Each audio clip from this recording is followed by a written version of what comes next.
Good evening, and welcome to Stories After Dark.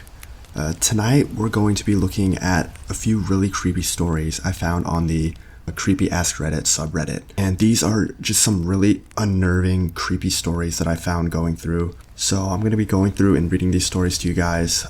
Some of them are definitely creepier than others, but all of them just have that creepy, unsettling vibe. So without any further ado, let's get into some of the creepiest posts that I found in 2020.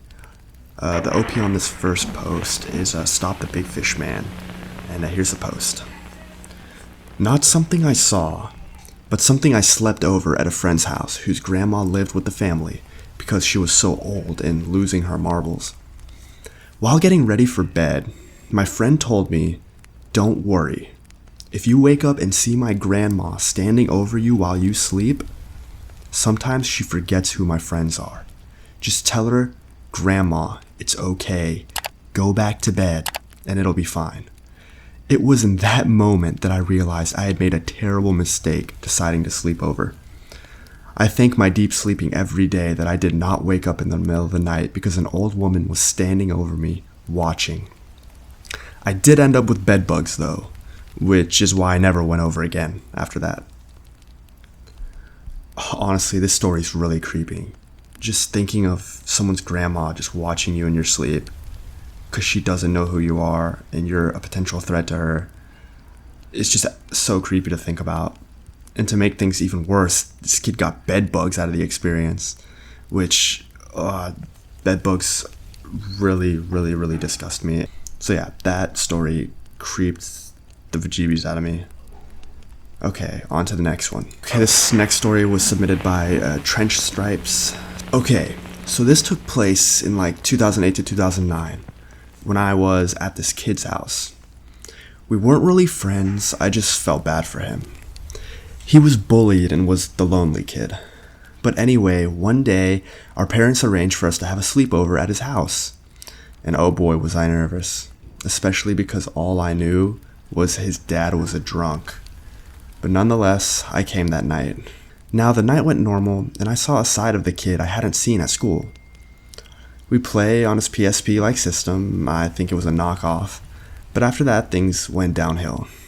We were watching an Adam Sandler movie, don't remember the name, when the kid asked if I wanted to see his dad's work projects. I happily said yes. I knew his dad did shit with house renovation, so I was excited. We went to the garage and his dad's desk was there. The kid showed me shit his dad was working on, but it was just a lot of paperwork type shit. He kept opening the drawers frantically, as if he were looking for something when he pulled out what I thought was a comic at first. It was colorful and had bright comic vibes, but had real images of brutal car accidents and other deaths. I remember they had captions of sly remarks which would go something like, if there was one brutal tiger attack, it would say, "Cat's got your tongue?" And there were a few others of the same fashion. I'm still to this day scared for life because of this, to the point that when I got home, I didn't even tell my mom. Aside from friends, this is the first time I'm even speaking of it. That one is really creepy. To be at someone's house you don't really know or like in the first place, and knowing his dad is weird, and then him being totally okay with showing you some brutal graphic imagery of people dying and suffering, it just really strikes a nerve and definitely deserves to be on this creepy list. Bridget says wow in the comments, definitely has the right idea. Okay, let's move on to the next story. In 2008, when I was like 18 or 19, I'd been drinking with two friends who wanted to walk to another friend's house down the street. A house I'd never been to before, but it was someone I had known since kindergarten. I grew up in a really bad town. When we got to the house, the grass was freshly cut and clean, and the whole outside has a really well-maintained and clean-looking appearance. We walk in, and I am pretty buzzed, but I notice there's a lot of trash, like in the corners where the wall meets the floor, like all over, and down the hall we were walking. I guess because I had been drinking, I just kind of thought they were cleaning out junk as we were coming in. I figured my friend is living with another friend's family. We got to their room, and they're playing Super Nintendo. We're just talking and catching up and pull out this 5-foot bong they'd been talking about. Thinking about it now, it had to be fucking disgusting, because what happened next was shit I'd never forget. They kept talking about it and wanted me to try it, so I do. I cleared it and just stare at the screen as they play Street Fighter, starting to space out. I ask where the restroom is, and as I'm standing there taking a piss, I'm finally alone for a moment and focus on where I am. I start to notice the walls, floor, and counters moving, and it had nothing to do with any crazy drug being put in the weed. The entire restroom is covered in garbage and several hundreds to thousands of tiny roaches, along with huge ones. I am in shock for a second and just don't understand what the fuck is going on. I walk out, again thinking maybe some infestation, and that's why they're cleaning out the trash. I've seen bad living conditions, but that kind of shit in my mind had to have some kind of reasonable explanation, because it was disgusting inside, and the house from the outside looked perfect. As I walk from the bathroom back to the room, I'm becoming more aware of the condition of this place. I go to the room trying to find some comfort in being around the friends I show up with, as I'm slowly starting to lose it. I sit back down on the edge of the mattress on the floor as they're all talking and playing Street Fighter like nothing is off. And then I notice the room I'd been sitting in all this time is also covered in fucking roaches. They're climbing on the fucking walls, ceilings, on the carpet between us. One falls off the wall on one of my friends, and I start having a panic attack. I tell them I gotta make a call. I walk outside and call to get a ride home, and just lay on the sidewalk, feeling so gross and disgusted and confused and depressed. There was also a little kid crawling around in there, and the mom was walking around doing something. I just laid on the sidewalk outside until my mom showed up. I brought it up years later to my friend, and was like, "That house you took me to was so fucking gross," and he just replies, "Oh, the crack house?" I drank and I smoked weed. That was it. It looked like a normal fucking house, and I guess I was just hanging out in a crack den for an hour. It was so fucking upsetting. Wow, this kid was in a cockroach-infested crack house and didn't even know. Definitely makes a list. Would not want to be in that situation that kid was in. My husband and I were walking in the downtown area of Seaside, Oregon. It was late December, so it was pretty sparse, and many shops were closed as it was Sunday morning as well. I stepped into a Celtic shop, and it was filled with people, all of whom became silent when I entered. As soon as I crossed the threshold, I felt heavy and blurry. The lady behind the counter said something to me and tried to hand me a pendant. Immediately, I saw darkness and dread. Everything felt black. I felt like something was pressing on my chest. I'd never felt such darkness before. I somehow ran out of the door, and as soon as I was on the sidewalk, I was completely fine, as if nothing happened. My husband wanted to go in because he loves places like that, and then realized that I had no idea why he didn't go in with me in the first place. We were newly married and had been walking with his arm around me, so it was just very odd. I just said no, we're not going in there, and dragged him away. I've been to Seaside many times since then, and the shop is no longer there, and I cannot find the place where I remember it to be. So this one kind of trips me up. Like, was this lady having some sort of weird hallucination? Or was this some like really witchy stuff that she walks into the store, someone immediately tries to put some sort of spell on her?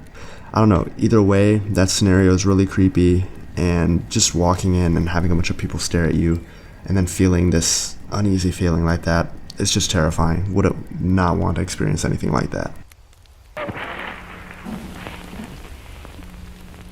My grandfather passed away several years ago after many years of dialysis. As he aged, we were told his treatment wouldn't last forever and became less effective, and they would have to stop it eventually. He was 83 when he passed. Always fit and healthy, and the dialysis kept him going a good few years. He was unwell and taken into hospital.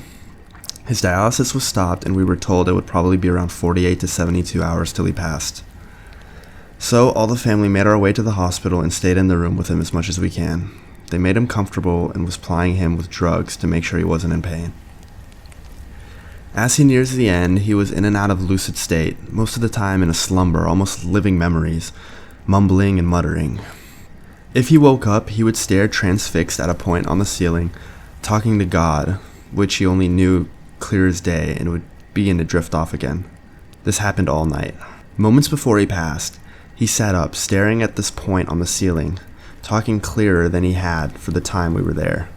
Holding my grandmother's hand, he turns and looks her dead in the eyes and says that they are asking him if he wants to take a message over to anyone. Was there anything she wanted to say to anyone? When my grandmother said there wasn't, he lay back down, closed his eyes, and passed peacefully.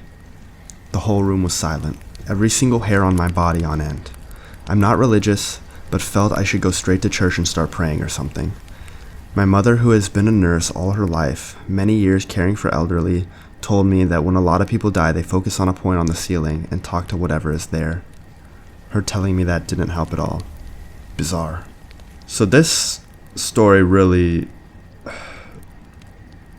it's just mind-boggling. Like, people, when they're about to die, they actually see the other side. And for this person's grandfather that has not been talking normally this entire time, begins talking very clearly and basically says, would you like to pass a message to anyone in the afterlife, right before he lays down and dies. Stuff like this really kind of makes you believe that there is something more, and really cool but a creepy story. A number of years ago, I was using an online chat site and got talking to a woman who claimed to live around 50 miles from me. We chatted quite happily for a couple of days. Then on the third day, a Saturday night, she was online and we were chatting, but she seemed different somehow. Something just didn't seem right, but I couldn't put my finger on it. She explained that she was drinking, and I assumed that this was the reason behind the melancholy. We continued chatting, and she put on a cam so I could see her drinking as we chatted. Over a couple hours of her chatting, her mood appeared to grow darker, and she appeared distressed but was hesitant to elaborate further. She left and returned around 30 minutes later and appeared drunker and more distressed. This time she had a stack of tablets on the table in front of her. She claimed that she couldn't go on and started to take tablet after tablet. Had no idea what the medication was. She was continuing to take more and more tablets, and her speech was getting more and more slurred. I was suddenly in a terrible position. Was I seeing someone take their own life on a live stream and totally unable to do anything? All I had was a name and a town, both of which could be false. I made the excuse of needing the toilet and left the room, and took this opportunity to call my local police and explain the situation. The police took what details I knew, and I was told to go back and try to keep talking to her and try to get further details. They sent a plainclothes officer to my house, and whilst I was chatting to her, pulled up the chat logs and history on his laptop. By this time, her speech was becoming more and more incoherent, and the cam was knocked so it was impossible to see her. Soon the connection was lost. Was this real? Was this fake? I had no idea of knowing. The police officer was during this time on the phone with the station giving them information he had been able to obtain. He then left, leaving me to contemplate. The next evening I got a call from the local police station who wanted to thank me. The police had managed to trace her call through her IP address and had been able to attend. It apparently was a genuine suicide attempt, and she had been taken to the hospital and was subsequently undergoing treatment. This one, it's more sad than creepy, but it also is creepy, because if someone were trying to kill themselves in front of me on webcam, I would probably do the same thing that lady did, but good on her on saving that person's life. Thank you so much for watching and being a part of this video. I hope you enjoyed and were as creeped out by these stories as I was, and I hope to see you very soon on another edition of Stories After Dark. Thank you so much for watching. Remember to like and subscribe the video if you want to see more of this. Really small and new channel trying to get discovered, so that would help me out greatly. Yeah, appreciate you for being here. Thank you for watching, and I'll see you soon. Good night.